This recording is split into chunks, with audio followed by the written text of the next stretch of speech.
आज की इस वीडियो में हम जानेंगे कि पाचन तंत्र क्या होता है, पाचन क्रिया क्या होती है। पाचन एक ऐसी क्रिया होती है जिसके द्वारा भोजन के बड़े बड़े पदार्थों को छोटे छोटे यानी छोटे छोटे कणों में बदला जाता है और उनसे पुनः फिर ऊर्जा का अवशोषण कर लिया जाता है। उन्हें ही पाचन क्रिया कहते हैं। पाचन क्रिया में कौन कौन से अंग होते हैं ये सब हमने डायग्राम बना के बता दिया है। जैसे आहार नाल, पाचन तंत्र के पूरे अंगों के नाम को एक नाम से जाना जाता है, मूल नाम से, जिसे आहार नाल कहते हैं। जैसे पाचन क्रिया स्टार्ट होती है मुख गुहा से और इसका अंतिम क्रिया जिससे कि मल फिर निष्कासित हो जाता है उसे हम गुदा कहते हैं।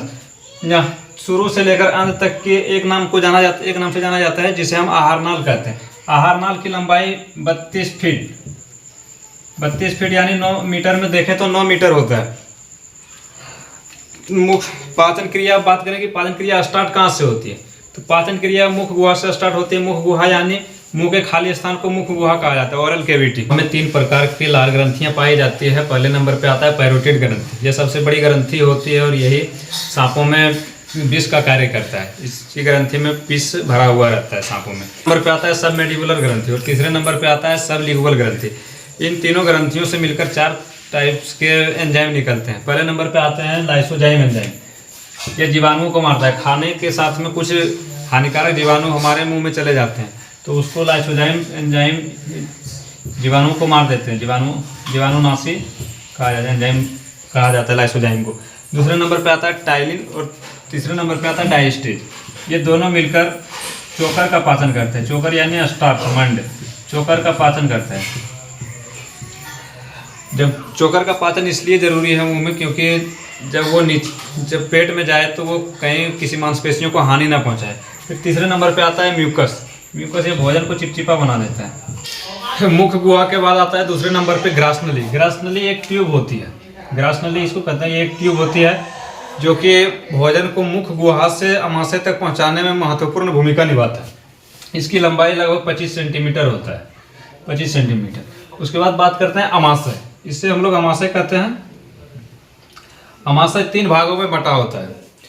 पहले भाग को हम कार्डियक कहते हैं, कार्डियक, क्योंकि ये हार्ट के ठीक नज़दीक होता है, इसलिए इसको हम कार्डियक कहते हैं। इसमें हाइड्रोक्लोरिक एसिड बनता है।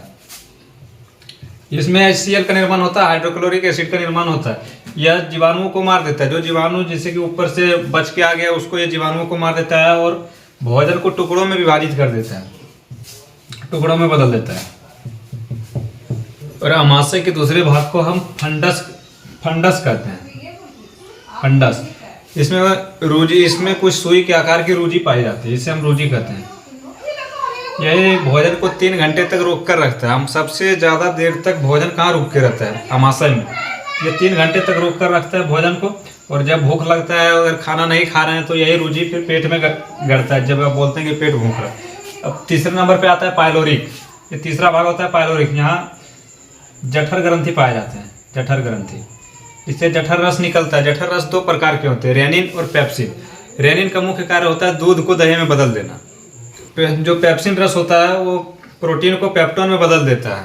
ज़्यादा HCl का निर्माण हो जाने से एसिडिटी बनता है। पेट में एसिडिटी, सुने होंगे कि पेट में एसिडिटी बन रहा है तो उसके लिए मिल्क ऑफ मैग्नीशिया दिया जाता है। ये जबकि ये अम्ल है और मिल्क ऑफ मैग्नीशियम का OH का होल ट्वाइस।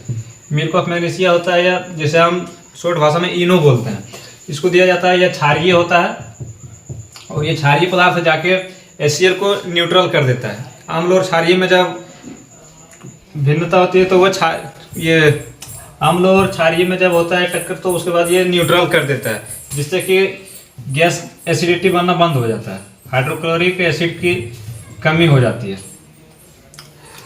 आज की इस वीडियो को यहीं पर समाप्त करते हैं, फिर मिलते हैं नेक्स्ट वीडियो में। तब तक के लिए बाय।